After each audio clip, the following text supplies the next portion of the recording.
this year requires. I have not been able to do that.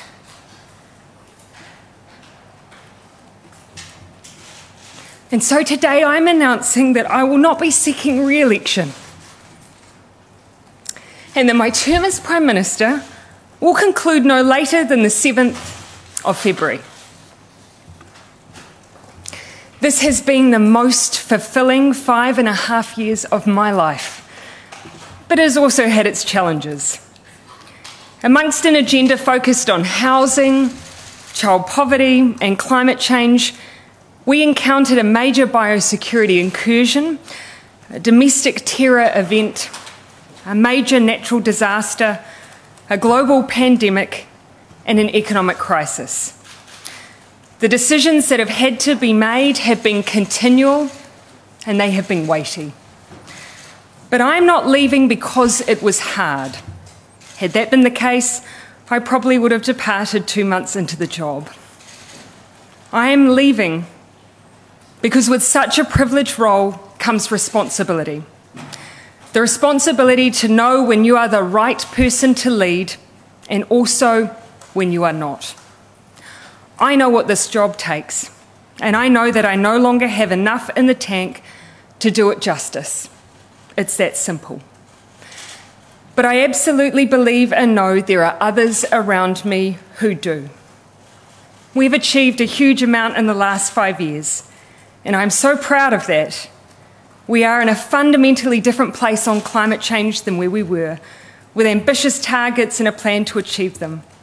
We have turned around child poverty statistics and made the most significant increases in welfare and the state housing stock that we've seen in many decades. We've made it easier to access education and training. We've improved the paying conditions of workers and shifted our settings towards a high-wage, high-skilled economy. And we've worked hard to make progress on issues around our national identity. And I believe that teaching history in schools and celebrating our own Indigenous national holiday will all make a difference for years to come. And we've done that while responding to some of the biggest threats to the health and economic well-being of our nation, arguably, since World War II. The team that has done all of that, they have been some of the best people I've ever had the privilege of working with, and they are well placed to take us forward as we continue to focus on our economic recovery with one of the strongest economies in the world. They are also a team who are incredibly well placed to contest the next election. In fact, I am not leaving because I believe we can't win the election, but because I believe we can and will. And we need a fresh set of shoulders for that challenge. I know there will be much discussion in the aftermath of this decision as to what the so-called real reason was. I can tell you that what I'm sharing today is it. The only interesting angle that you will find is that after going on 6 years of some big challenges, I am human. Politicians are human. We give all that we can for as long as we can, and then it's time. And for me, it's time. I intend to remain a member for Mount Albert through till April. This will give me a bit of time in the electorate before I depart and also spare them and the country a by-election. Beyond that, I have no plan. No next steps. All I know is that whatever I do, I will try and find ways to keep working for New Zealand, and that I'm looking forward to spending time with my family once again. Arguably, they're the ones that have sacrificed the most out of all of us. And so to Neve, Mum is looking forward to being there when you start school this year. And to Clark, let's finally get married. As for the next Labour leader, the caucus has 7 days to ascertain whether one individual holds more than 2/3 of the caucus support. Caucus has agreed today that a vote will occur in 3 days' time, on Sunday, the 22nd of January. If a leader is successfully elected, I will issue my resignation soon after to the Governor-General, and a new Prime Minister will be sworn in. If no one is able to garner this level of support within caucus, the leadership contest will go to the wider membership. My opportunity to thank the many people I need to will likely come in April when I depart Parliament, 15 years after having been sworn in. Till then, I see my role to help the Labour Party, who I consider to be my family, navigate this next phase, and then to leave the next colleague who takes on this role all the space they need to make their mark. For my part, I want to finish with a simple thank you to New Zealanders for giving me this opportunity to serve and to take on what has and will always be the greatest role of my life.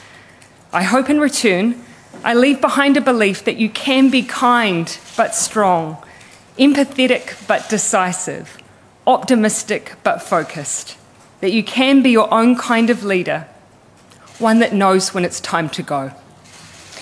I'm happy to take your questions, Jenna. So who are you backing in the leadership race? I will not be backing any one individual candidate. At this point, I see it as my role to help navigate the party through the next steps. I can tell you, having met with the Caucus this morning, I'm confident that they will do that swiftly, decisively, with good grace. How much would you reflect on your personal popularity rating? You'll hear in my comments that my reflection was entirely on the next 4 years. In determining whether to run an election, you need that commitment to see you through a period, a 3-year period. And as much as I have taken great joy in this job, I would be giving a disservice to this country and to the Labour Party if I continued knowing that I just don't have enough in the tank for another 4 years. What specifically was the one that you realised? Look, you'll also hear from my reflections that there hasn't been one singular moment. Not one point in time. I think the cumulative challenges that we've faced as a team, and they have been extraordinary, has taken its toll. I consider this job a privilege, but I am also human, and so my reflection has been an entirely personal one. And I will add that I had the support of my family to continue.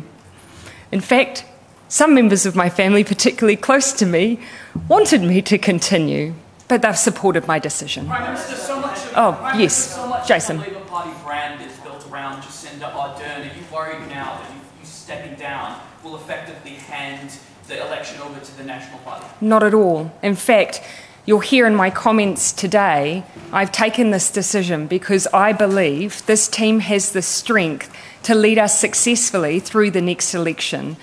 There is a group of extraordinary people in the room next to me. I have never led on my own. I have led with a strong, resilient, capable, intelligent team around me. They have experience and the expertise. They've already got New Zealand into the best possible position for the challenges that we face. And I believe their record and their experience will carry them through the next election. What would you put as your top moment of your tenure as Prime Minister?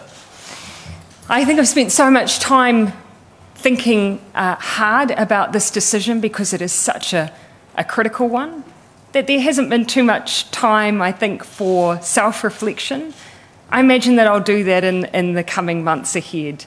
But I consider every moment, even the hardest of moments, to be a privilege.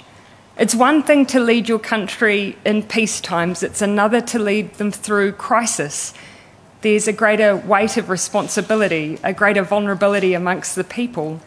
And so in many ways, I think that will be what sticks with me. I had the privilege of being alongside New Zealand during crisis, and they placed their faith in me. Prime Minister, the job of Prime Minister has become more dangerous in the last few years. Threats to your office have increased. How much did that weigh on you in making this decision? It didn't. It is, as I say, cumulatively, we've seen these events, and I've listed a few of them, and they have been taxing because the sheer weight and continual nature of them, there's never really been a moment where it's ever felt like we were just governing. But I don't want to leave the impression that the adversity you face in politics is the reason that people exit. Yes, it does have an impact. We are humans after all, but that was not the basis of my decision. In politics, you have adversity, you have disagreement. We need to nurture that. We also need to do our best to make sure it's respectful, but that was not the basis of my decision. Would it be a surprise if anyone Grant Robertson was Prime Minister? I have received the blessing of Grant to share with you what he has shared with Caucus today, and that is he will not be putting himself forward to be a potential candidate as a future leader. He has put out his own statement to be able to describe that in his own words, but that is the message that he has shared with Caucus today. Is New Zealand ready for a Maori Prime Minister? Oh, again, as I say, I will not speculate on the future considerations of the Caucus. What I can share with you is their very clear sense of responsibility that they have the task ahead of them to choose a Labour leader and therefore the next Prime Minister in a decisive way, in a way that gives consideration to the needs of New Zealand, and that is where their focus will remain. They are entirely externally focused. This is about the public, not about ourselves. This is simply about the Labour leadership. No. I think every leader and every political leader has to reflect on the transitions that need to be made. It's about knowing when you've got what it takes and what is needed to lead, but also having the courage to know when you don't. And so for me, it's about making sure that this transition is as smooth as possible. There's no doubt this is a big change, but I also absolutely believe that we have the capability in our team to continue to carry New Zealand forward. And when did you realise that, sort of to use your metaphor, that you were starting to run on fumes, that the tank was emptying? Yeah, look, it's fair to say that, as we loomed closer to Christmas and the summer period, I decided to give myself a chance to really reflect on whether I had what was needed. As I say, I had hoped that I would find what I needed to carry on over that period, but unfortunately I haven't. And I would be doing a disservice to New Zealand to continue. What was the reaction of your... Oh, look, I think anyone who leaves this place thinking that the job's done didn't have enough of a to-do list. Of course, there will be things that I wish I could have continued working on, but I also have no regrets because I've lived to the best of my ability in this job by putting all those values that got me into politics first and foremost and front and centre. Will there have been things I'd have done differently? Absolutely. But I also leave knowing I did my best. What was the reaction of Caucus today when you told them? It's fair to say they were surprised, but they also understood. One thing with a group of people who you work so closely with is they get to know you at a personal level. And so I think they could see that I'd given everything and they didn't begrudge this decision. Did they all find out at once, or did you have an inner circle that you were informed? I met with Cabinet this morning. I met with Caucus, obviously, as scheduled. There were only the odd individual who I'd spoken to, but in their capacity as friends. Who were they? I'd rather not get into some of those details, but it was a very, very small number, and some without much notice. How would you like New Zealanders to remember you as friends? As someone who always tried to be kind. What time did you tell your colleagues this morning? So after the opening of Caucus, so essentially straight off the bat, Cabinet met at 7:30 a.m. this morning, Caucus soon after. Some senior members I met with last night, and as I say, a very small handful who had any other prior notice. Ultimately, I didn't want to burden them with this decision. It was my own. I knew once I'd made it that my mind was not for changing. It would be fair to say... When you wake up on the February 8th or the day is when you're not home, what's the first thing you're going to do? Probably have the cup of tea that Clark will inevitably make me in bed. And I don't say that in jest, that's actually been his practice for the last 5 years, if I'm not up before him, and probably make Neve breakfast. I haven't yet. It would be fair to say, Simon, 4-year-olds are chatty, couldn't run the risk.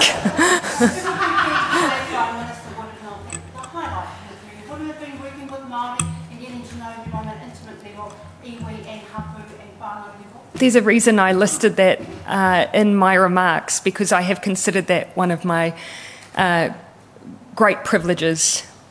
I actually remember that it was the day I was welcomed onto a marae in Rotorua in one of my first pohuri as Prime Minister, that in that moment the weight and responsibility of the job really came at me, and it has done every single pohuri I've done since. I believe that we have strengthened our relationships with Māoridom and that we have made progress. Now the key is to keep going. Yes. What's your message to them who may not saw that coming? Do you know that I'm not unusual? Firstly, I am a politician who is first and foremost human. And so leadership means being willing to step back and recognise when actually it's time for someone else to do the job. And that I'm not alone in the fact that politicians, and the ones that I work with at least, are constantly thinking about how they can best serve. They're constantly thinking about what they can do on behalf of their communities. They're not all there for power. They're not all there to be in the front seat. They're there to be in a team that makes a difference. And so that's probably why my colleagues aren't surprised, because they can see that I'm trying to make the best decision for New Zealand. If I don't have what it takes, I need to let someone else take on this job. And leadership has a huge impact on party campaign. Yes. The direction goes. Where do you see Labour going next year, this year, ahead of cost of living crisis, the economy? You could name every single issue of concern to New Zealanders. Labour is the one that has policies and plans which they are already implementing to support New Zealanders through. We have one of the strongest economies in the world right now, despite great international headwinds.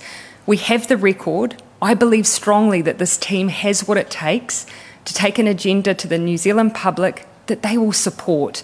I just need to make sure that they have the right leader to take them through that. You said you haven't really focused on what happens next, but in your whole career there's been a lot of speculation that you might be off to the United Nations for a role there. Is that something on your radar, or is that something that you would consider if it was to offer to you? This has been my entire focus, as you can see by the fact that you've not been aware of this. I've kept this essentially to myself and a very small group. And so that has not been my focus. My focus has been this decision, supporting the Labour team through this next stage. Beyond that, I have no plans other than spending a bit of time with my family and then seeing what's next. But that hasn't been my focus. You might not have plans, or might not be your focus, but you have ambitions to get to that level. That has never been my focus, and that hasn't been my ambition. I haven't been here for that purpose. I've been here to serve New Zealand. I'll then take each day as it comes. Has Calvin Davis indicated whether he is interested in the... As I said, I had the blessing of Grant Robertson to share his news. I haven't sought that from any other member, so I'll allow any other caucus member to speak for themselves. But what I would just reflect on is that when the National Party went through a not dissimilar transition between John Key and Bill English, they took, I believe, 7 days to make their decision. Labour has taken the decision to vote in essentially 3.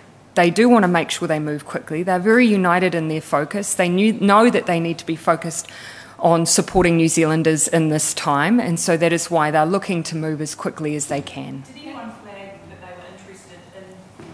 The focus, again, the focus here very much for the team has been making sure that the process is decisive. That's what everyone has been reflecting on, and that's why I have information to share with you on that today. Otherwise, I'll leave individuals to speak to their own positioning there. Will you still be involved in the campaigning, in the election campaign? As you'll have heard me say, I actually believe it's really important to allow a new leader to make their mark. I will be there for whatever need, advice, support that can be provided or asked. Oh, sure. I started out as a leaflet deliverer. I'll always be a leaflet deliverer. Lots of contests can be quite divisive. Yeah. Do you anticipate that could happen No. again? No, I mean, look, it's ultimately, there will be, of course, debate, discussion. That's what you'd expect in a healthy democracy. That's what you'd expect in a healthy team. But this is also a team that, as I say, they're focused on New Zealand. They know their job is to move as quickly as they can, as decisively as they can, and as gracefully as they can. Do you accept that you have now made your team's job so much harder with this decision? No, I don't. The job for them would have been hard if they had a leader who didn't have enough in the tank to take them through. Did you seek the counsel of somebody like Helen Clark that has been through this, or dare I say John Key, who's been through a similar situation? No. As I say, ultimately I felt it was a decision I had to take responsibility for. That's not to say I didn't take the counsel of a small group, but as I say, small group, and ultimately my decision. What's been the toughest part of the job? Probably naming one as a single tough moment when there are so many options. Managing to make progress on all the things that you are there to achieve whilst still taking on the challenges of the day. Housing as a crisis, child poverty, climate change doesn't go away just because you have a pandemic. So just continuing to keep up that momentum, but we have. So I'm so proud of that. Are you comfortable with the state that you're living in New Zealand in? Yes. It is not an easy time. There are struggles out there for many, absolutely. There is much work to be done, absolutely. But have I given all I can to put us in the best possible position? I have, and I know that hand on heart. Clear. No, there hasn't been a singular moment. As I say, nearing the end of the year, I thought I really need to give myself the summer to really consider whether or not I have what it takes to continue. Once I'd realised that I didn't, I knew unfortunately there wasn't much alternative other than to hand over now. I did give some thought as to whether or not there was a way to complete the term, but our system just simply doesn't work like that. And that is what it is. Perhaps I'll take a final two questions, Amelia, and then. I haven't, to be honest, finalised some of those plans. As you'll see, I've said that I anticipate that I will resign and the new Prime Minister will be sworn in by the 7th of February. Depending on the process, it could be earlier. So that's something that I'll work through with the new leader. Mark. Look, again, similar answer. I'll work that through. Mark. When you became Prime Minister in 2017, you probably didn't expect to deal with a lot of things you ended up dealing with. I didn't expect to be Prime Minister either. In hindsight, what are the tricks that it takes to make a good Prime Minister? This is my view, and it is perhaps not a commonly held one, but the top of my list would be empathy. Unless you can at least work to comprehend the experience of others, very hard to deliver solutions and respond to crises without that starting point. So that's been a really important principle for me, empathy. And I think we have to be willing to reject some of those old characteristics as well. If you ask someone of my generation what they believe a politician to be and to name some of the traits, I doubt that they would list kindness. I doubt that they would list empathy, but I hope the next generation does. Was there a best day that you had in the job, or one moment that you were There's been so many of those, and I don't want to lose sight of that. Moments where I've just felt so proud, the progress that we've made on climate, standing in the Parliament and speaking on zero carbon legislation, making the change to our public holidays to bring in matariki, standing at Pohiri on marae and seeing that we are making progress and taking on some really big challenges head on. Seeing that we're making progress on child poverty, those have all been incredibly important moments for me. I couldn't list one. And so I wouldn't want this last 5.5 years to simply be about the challenges. For me, it's also been about the progress. I think we'll call it a day.